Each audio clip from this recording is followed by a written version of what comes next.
नमस्कार जोहार, मैं विवेक कुमार। आप देख रहे हैं ओबीसी टाइम्स। हम लखनऊ में हैं। हमारे साथ जो शख्सियत मौजूद हैं, इनका नाम है डॉक्टर प्रदीप यादव।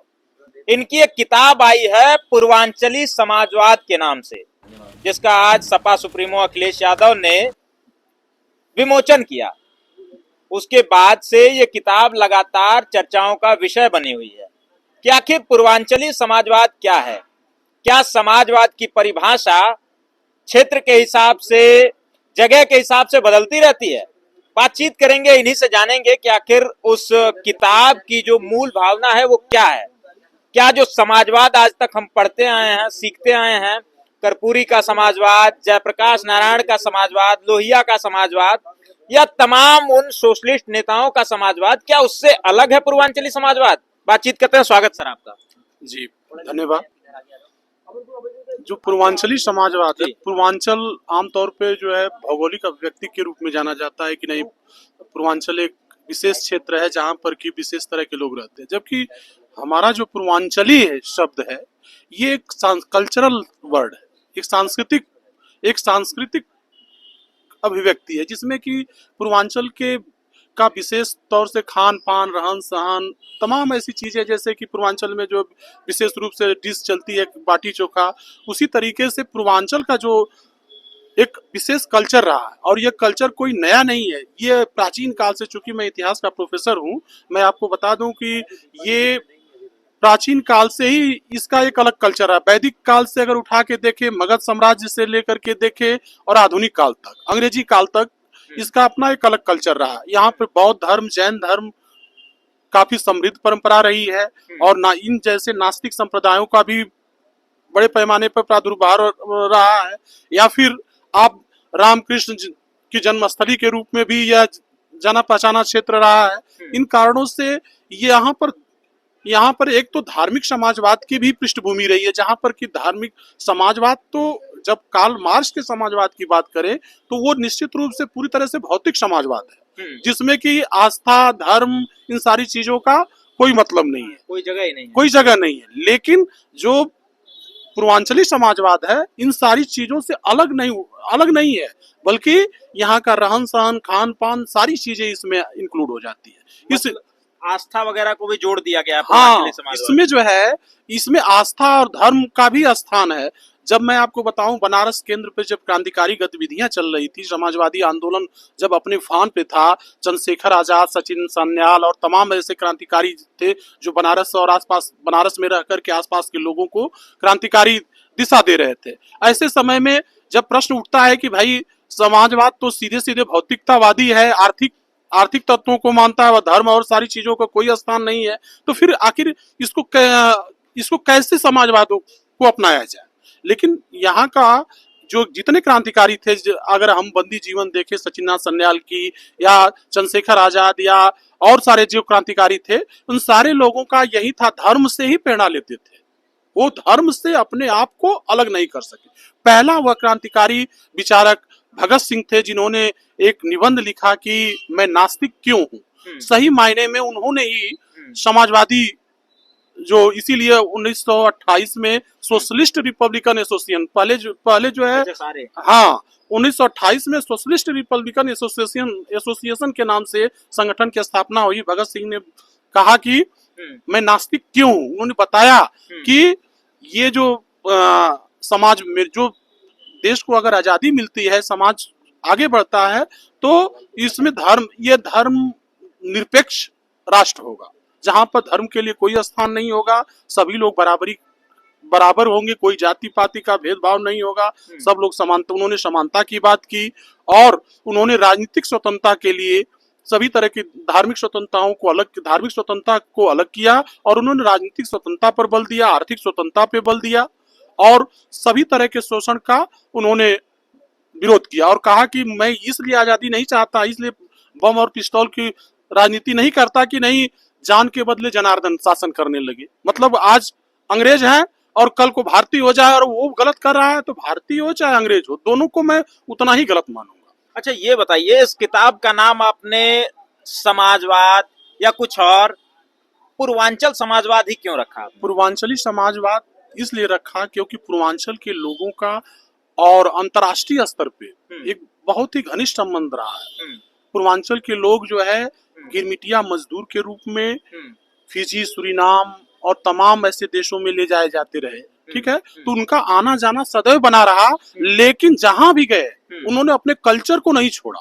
उनका जो कल्चर था उन्होंने उसको नहीं, आज भी अगर इसको आजमाना हो तो देख सकते हैं कि सूरीनाम चले जाइए, मॉरिशस चले जाइए, ऐसे देशों में चले जाइए, वहां पर आज भी भोजपुरी प्रमुख भाषा के रूप में बोली और पहचानी जाती है। वहाँ हमारे ही पूर्वज बलिया, गाजीपुर, मिर्जापुर, चंदौली, आजमगढ़, बिहार का सिवान क्षेत्र, छपरा, ऐसे ही लोगों को गिरमिटिया मजदूर के रूप में कॉन्ट्रैक्ट पर 5 साल के लिए उन देशों में, फिजी, सूरीनाम, मॉरिशस जैसे देशों में ले जाया जाता था। वहां बधुआ मजदूर के रूप में 15 16 घंटे काम कराया जाता था। लेकिन उन्होंने अपनी मेहनत से, अपनी लगन से उन्होंने जो है वहां पर खुद एक वहां के निवासी हो गए, और आज के समय में वो इतने एडवांस हो गए कि वहां पर प्रधानमंत्री, राष्ट्रपति और तमाम ऊंचे ऊंचे पदों पर बैठे पूर्वांचल के लोग। जी, पूर्वांचल के लोग वहां पे। तो ये जो कल्चर हमारा था, इस कल्चर न केवल पूर्वांचल में सीमित है। आज आप देख लीजिए जो पूर्वांचल की डिश है, बाटी चोखा हो, चाहे इसकी भाषा देखिए, इंटरनेशनल लेवल पर लगभग 2 करोड़ लोग भोजपुरी भाषा का यूज करते हैं। भोजपुरी भाषा में फिल्में बन रही हैं, इस तरह की चीजें कि भोजपुरी आने वाले समय में अगर हम इसको अपनी पूर्वांचली कल्चर को मजबूत करते हैं तो जो मॉरिशस, फिजी, सूरीनाम जैसे देशों के लोग हमारे देश में निवेश कर सकते हैं और यहाँ पूर्वांचल के लोगों का भला हो सकता है। वो अपनी जड़ों को खोजते हुए पूर्वांचल में आते हैं। अच्छा, ये बताइए, आज अखिलेश यादव ने आपकी किताब का विमोचन किया है। अखिलेश यादव से ही आपने विमोचन क्यों कराया? क्यों देश में और समाजवादी विचारधारा के वाहक नेता, बड़े लीडर्स नहीं थे? लेकिन इस समय जो है अखिलेश जी समाजवादी आंदोलन के प्रतीक या अगुवा के रूप में जाने पहचाने जा रहे हैं। ऐसा नहीं है कि कोई समाजवाद कोई किसी एक व्यक्ति की विचारधारा है या बपौती है, ये सबकी विचारधारा। समाजवाद तो एक ऐसी व्यवस्था है जिसमें कोई किसी व्यक्ति का शोषण न कर सके, और ये समाजवादी जो आंदोलन है वो किसी एक पार्टी या दल की विचारधारा नहीं, बल्कि सबकी विचारधारा। हमारे संविधान में समाजवादी राज्य की स्थापना का लक्ष्य रखा गया है। तो इसलिए कोई विशेष पार्टी की बात नहीं है, लेकिन चूंकि आम जनमानस में ये होता है कि समाजवादी पार्टी लेबल लगा है, इसलिए आम लोगों तक मेरी बात बहुत जल्दी पहुंच सकती है, इसलिए मैंने अखिलेश यादव को चुना। क्योंकि लोकप्रिय नेता हैं, उनके माध्यम से मेरी बात आम जनता, पूर्वांचल के लोगों या पूरे इंटरनेशनल लेवल पर अच्छे तरीके से पहुंच सकती है। और अगला जो मेरा प्रोजेक्ट है, रिसर्च प्रोजेक्ट, इसी पर है, गिरमिटिया मजदूर पे है। और मैं अभी हाल ही में आपने देखा कि फिजी या मॉरिशस के, अभी मुझे याद नहीं आ रहा है, राष्ट्रपति या प्रधानमंत्री अभी अपने देश में आए थे, मोदी जी, और तमाम ऐसे लोगों ने, हमारे राजनेताओं ने उनका स्वागत किया। और ये हमारी जरूरत है, अगर पूर्वांचल को आगे बढ़ाना है तो ऐसे विदेशी सहायता हमारे देश में मिले, और इसके लिए भूमि तैयार है। अगर ऐसे लोगों के लिए एक प्लेटफॉर्म हो जाए जहां पर उनको जोड़ने के लिए एक कल्चरल तरीके से, सांस्कृतिक रूप से उनको मजबूती दी जाए, तो हमारा पूर्वांचल बहुत तेजी के साथ आगे बढ़ सकता है। अच्छा, आपकी किताब पूर्वांचली समाजवाद को लोग क्यों पढ़ें, पढ़ने से क्या फायदा होगा, क्या चीजें उन्हें समझ में आएंगी? क्या पूर्वांचल का इतिहास है या केवल समाजवाद से रिलेटेड चीजें हैं? नहीं, पूर्वांचल, मैंने पहले ही कहा कि पूर्वांचल मात्र केवल भूगोल नहीं है, यह इतिहास है, यह राजनीति है, यह जीवन है, सब कुछ है। यानी पूर्वांचली समाजवाद को पढ़ के लोग पूर्वांचल की जमीन को, वहां के संस्कृति को समझ सकते हैं। पूर्वांचल का अपना एक इतिहास रहा, और यह इतिहास 100-200 वर्षों का नहीं, हजारों वर्षों का इतिहास रहा है। इसीलिए मैंने पूर्वांचल को बार बार, पूर्वांचल राज्य की डिमांड होती है लोगों द्वारा, मैंने इसीलिए अपनी पुस्तक में प्रस्तावित पूर्वांचल राज्य की बात की। आज पूर्वांचल बने, चाहे कल बने, चाहे हजारों वर्षों बाद बने, लेकिन हमारे पूर्वांचल का जो कल्चर है, जो सोच है, सहयोग की जो भावना है, ये और कहीं नहीं मिलती है। पूर्वांचल राज्य ही एक अलग हो जाना चाहिए। हाँ, हमारे हिसाब से तो, क्योंकि भारत, ये पूर्वांचल की संस्कृति इतनी समृद्ध है, मजबूत है, अपनी खुद की बोली है, अपनी खुद की भाषा है, और तमाम ऐसी चीजें हैं जो कि हमें अलग पहचान दिलाती है। तो इसलिए अगर मैं ये चाहूंगा कि नहीं, कल को अगर नया पूर्वांचल राज्य बनाया जाए और बनारस उसकी राजधानी बनाई जाए, तो ये हम समझते हैं कि हमारे पूर्वांचल राज्य का बहुत तेजी के साथ डेवलपमेंट होगा, विकास होगा, और हमारे पूर्वांचल के लोगों को जो पलायन करके जगह जगह जाकर के रोजगार की तलाश में जाना पड़ता है, वो न जाना पाए। और मैं सरकार से भी, यूपी सरकार से भी निवेदन करूंगा कि यदि हम लोग गिरमिटिया मजदूरों के जो वंशज हैं उनको अगर हम जोड़ किसी तरीके का इस तरह का कार्यक्रम चलाया जाए, कल्चरल प्रोग्राम चलाया जाए कि उन लोगों को अपनी जड़ों से जोड़ा जाए और उसके लिए प्लेटफॉर्म बनाया जाए और उस तरह के रिसर्च सेंटर खोले जाए ताकि ऐसे लोगों को ढूंढ ढूंढ कर उन्हें पास लाया जाए। और चूंकि हमारी भोजपुरी फिल्मों का भी बहुत बड़ा बाजार बन सकता है वो, उसके अलावा जो है वहां से हमें निवेश मिल सकता है। इस तरीके से हमें कई सारे फायदे होंगे, दोहरा फायदा होगा इससे। तो इसलिए हम चाहते हैं कि नहीं भाई, हमारे अगर क्षेत्र का विकास चाहिए तो ऐसे लोगों को जो कि 2 करोड़ 4 करोड़ लोग और आज की डेट में बहुत अच्छी पोजीशन में है, ऐसे लोगों को हाँ विदेशों में बहुत अच्छी पोजीशन में है, तो ऐसे लोगों को जोड़ने से हमारा निश्चित रूप से फायदा होगा, हमारे प्रदेश का, हमारे देश का, हमारे पूर्वांचल के लोगों का। ठीक है, ये हमारे साथ प्रदीप यादव जी थे, डॉक्टर प्रदीप यादव, जिनसे बातचीत हो रही थी। इन्होंने एक किताब लिखी है पूर्वांचली समाजवाद।